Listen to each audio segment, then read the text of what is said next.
১৯২২ সাল মিশরের মরুভূমিতে একজন প্রত্নতাত্ত্বিকবিদ বছরের পর বছর ধরে একটি হারিয়ে যাওয়া সমাধির খোঁজ করছিলেন। অনেকেই বলছিল আর কিছুই পাওয়া যাবে না, সব সমাধির আগেই লুট হয়ে গেছে। কিন্তু এক সকালে বালুর নিচে দেখা গেল পাথরের তৈরি কয়েকটি সিঁড়ি। সেই সিঁড়ি ধরে নিচে নামতেই সামনে এলো একটি সিল করা দরজা, হাজার হাজার বছর ধরে যা কেউ খোলেনি। দরজার উপরে কি ছিল? সোনা, রত্ন, নাকি এমন কিছু যা ইতিহাসকে চিরদিনের জন্য বদলে দেবে? হাজার বছরেও বেশি সময় ধরে মানুষ জানত প্রাচীন মিশরে অনেক ফারাও ছিলেন, কিন্তু একজন তরুণ ফারাও যেন ইতিহাস থেকেই হারিয়ে গিয়েছিলেন। তার নাম তুতানখামুন। তিনি খুব অল্প বয়সে সিংহাসনে বসেন এবং অল্প বয়সে মারা যান। তার সমাধির অবস্থান শতাব্দীর পর শতাব্দী অজানা ছিল। প্রত্নতত্ত্ববিদ হাওয়ার্ড ক্যাটার যখন দরজাটি খুললেন, তিনি মোমবাতির আলোয় ভেতরে তাকালেন। তার সহকর্মী জিজ্ঞেস করলেন, আপনি কি কিছু দেখতে পারছেন?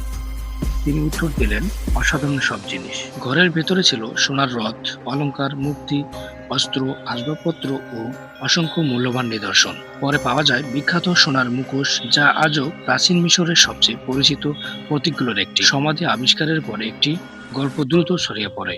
অনেকে দাবি করেন ফারাওয়ের সমাধি খুললে অভিশাপ নেমে আসে, কারণ অভিযানের সঙ্গে যুক্ত কয়েকজন ব্যক্তি পরবর্তী বছরেও মারা যায়। এ থেকেই ফারাওয়ের অভিশাপ কিংবদন্তির জন্ম। তবে ইতিহাসবিদ ও বিজ্ঞানীদের মতে এই মৃত্যুগুলোর সঙ্গে অতিপ্রাকৃতিক কোনো কারণে নির্ভরযোগ্য প্রমাণ পাওয়া যায়নি। তবু এই কিংবদন্তি আজও মানুষের কল্পনাকে নাড়া দেয়।